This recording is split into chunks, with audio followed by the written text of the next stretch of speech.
আমি স্বৈরাচারী শেখ হাসিনার মৃত্যু গুহার মধ্যে 61 দিন প্রতি মুহূর্তে মৃত্যুর প্রহর গুনছিলাম। আজকে দীর্ঘ 10 বছর পর আমি আপনাদের মাঝে এসেছি। আল্লাহ আমাকে নিয়ে এসেছেন। আল্লাহর দরবারে শুকরিয়া আদায় করি, আপনাদের কাছে কৃতজ্ঞতা প্রকাশ করি।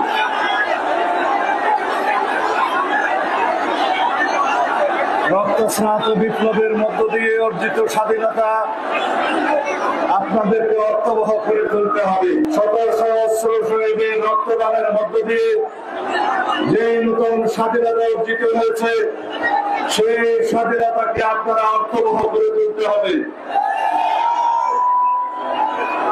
এই বিজয় দিবসকে আপনারা অর্থবহ করে তুলতে হবে।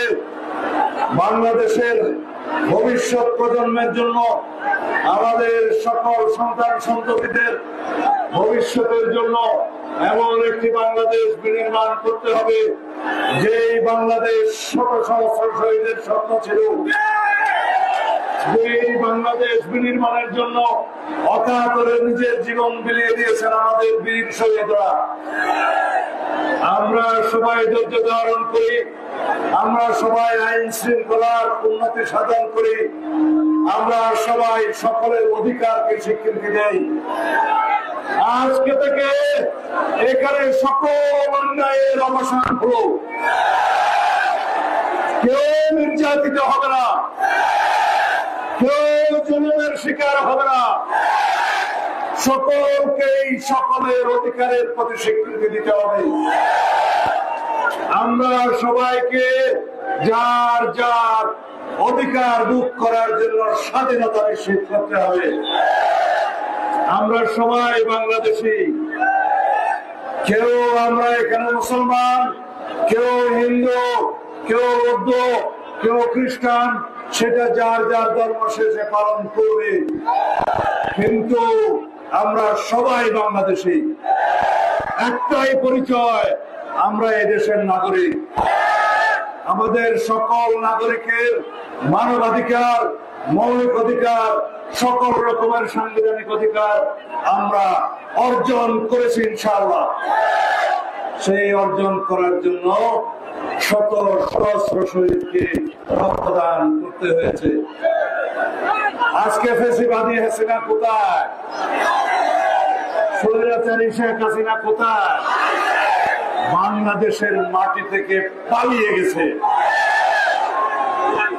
বাকশালের পতন হয়েছে, আওয়ামী স্বৈরাচারের পতন হয়েছে।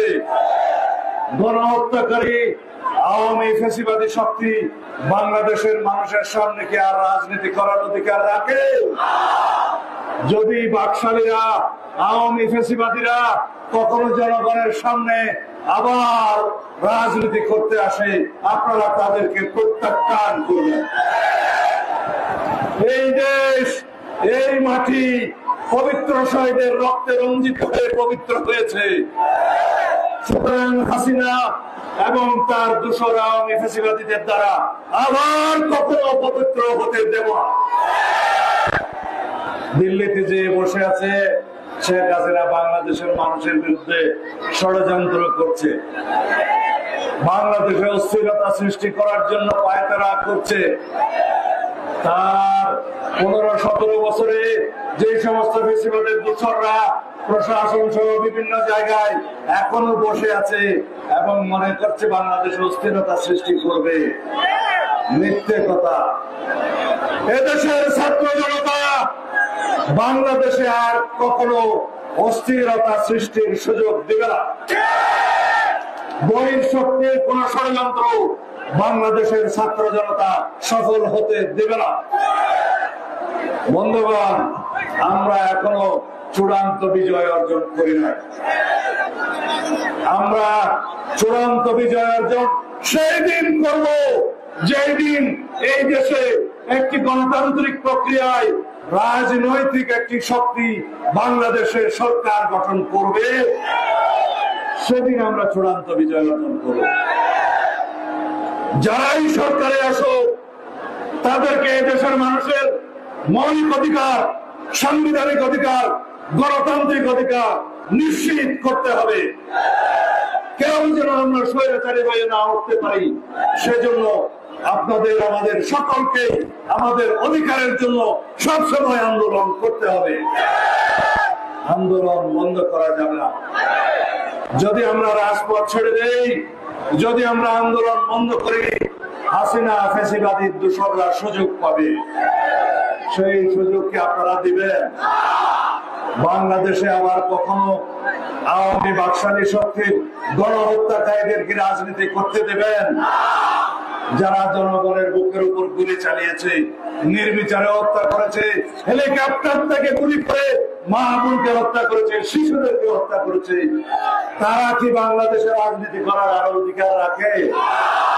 যদি তাই হয়, বাংলাদেশের সকল মানুষকে ঐক্যবদ্ধ হতে হবে গণতন্ত্রের পক্ষে, স্বাধীনতা সার্বভৌমত্বের পক্ষে। এদেশের মানুষের অধিকারকে আমরা ইনশাআল্লাহ সব সময় মানুষের জন্য উন্মুক্ত রাখবো। গণমাধ্যমকে বাংলাদেশের মানুষের অধিকার নিয়ে সব সময় সোচ্চার হতে হবে। বিচার বিভাগের প্রতি দুইটা কথা, জাস্টিস খায়রুল হক আর জাস্টিস কালো মানিক, তাদের কি অবস্থা হয়েছে দেখেছেন? জাস্টিস কালো মানিককে কি অবস্থা হয়েছে দেখছেন?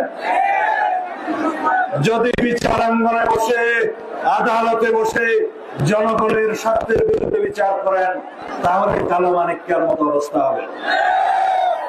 সাবধান করে দিতে চাই, এই দেশের সমস্ত সাংবিধানিক প্রতিষ্ঠান, বিচার বিভাগ সহ অন্যান্য প্রতিষ্ঠানে যারা বসে আছেন, দুদক থেকে নির্বাচন কমিশন পর্যন্ত, যদি জনগণের বন্ধু না হতে পারেন, তাহলে গণ বিপ্লবের মধ্য দিয়ে যে শিক্ষা আপনাদেরকে আমরা দিয়েছি, পুনর্বার প্রয়োজন হলে আপনাদেরকে সেই শিক্ষা দেওয়া।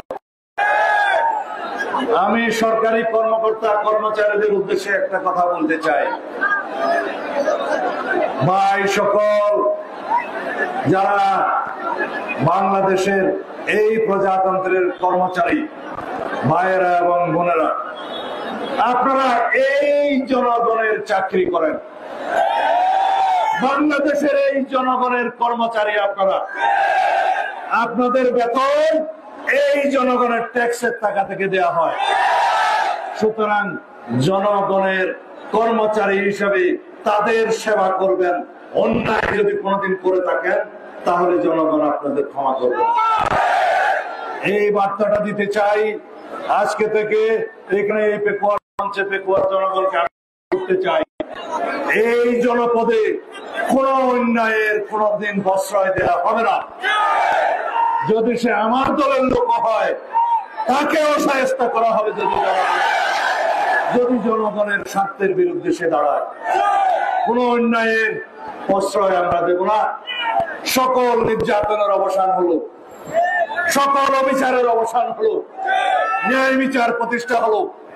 ইনশাআল্লাহ আপনারা মুক্ত মনে স্বাধীনভাবে সার্বভৌম দেশের নাগরিক হিসাবে আপনাদের সকল অধিকার ভোগ করবেন।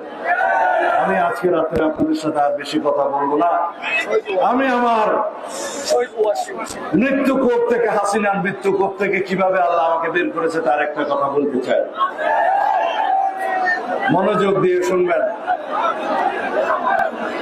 আমি স্বৈরাচারী শেখ হাসিনার মৃত্যু গুহার মধ্যে 61 দিন প্রতি মুহূর্তে মৃত্যুর প্রহর গুনছিলাম। আমি তাদেরকে বলতাম, যদি আমার মৃত্যু হয় আর যদি তোমরা আমাকে হত্যা করো, আমার লাশ আমার পরিবারের কাছে হস্তান্তর করবে। তারা সেই নিশ্চয়তা দিত না। আপনারা কি এমন একটা জায়গা চান, এমন একটা বাংলাদেশ চান যেখানে মানুষকে গুম করে রাখা হবে, যেখানে মানুষকে যেমন খুশি হত্যা করা হবে? আমাদের মতো একটা লোককে যদি 61 দিন মৃত্যু গুহার মধ্যে রেখে আর একটা দেশে পাচার করে দেওয়া হয়, সেই দেশে কি কোনো আইন কানুন ছিল? সেই দেশে কি কোন রকমের কোন অধিকার ছিল? সেই রকম একটা দেশকে আপনারা কল্পনা করেন? তাহলে বন্ধুগণ, ভাইগণ, আপনারা পরস্পরের অধিকারের প্রতি সম্মান করবেন। বাংলাদেশে ভবিষ্যতে কোনদিন কেউ আর গুম হবে না, কাউকে বিচার বহির্ভূত ভাবে হত্যা করা হবে না, কাউকে অন্যায় ভাবে আটক করা হবে না, কাউকে অবিচারের শিকার হতে হবে না। সেই রকম একটা বাংলাদেশ প্রতিষ্ঠা করা হবে ইনশাআল্লাহ।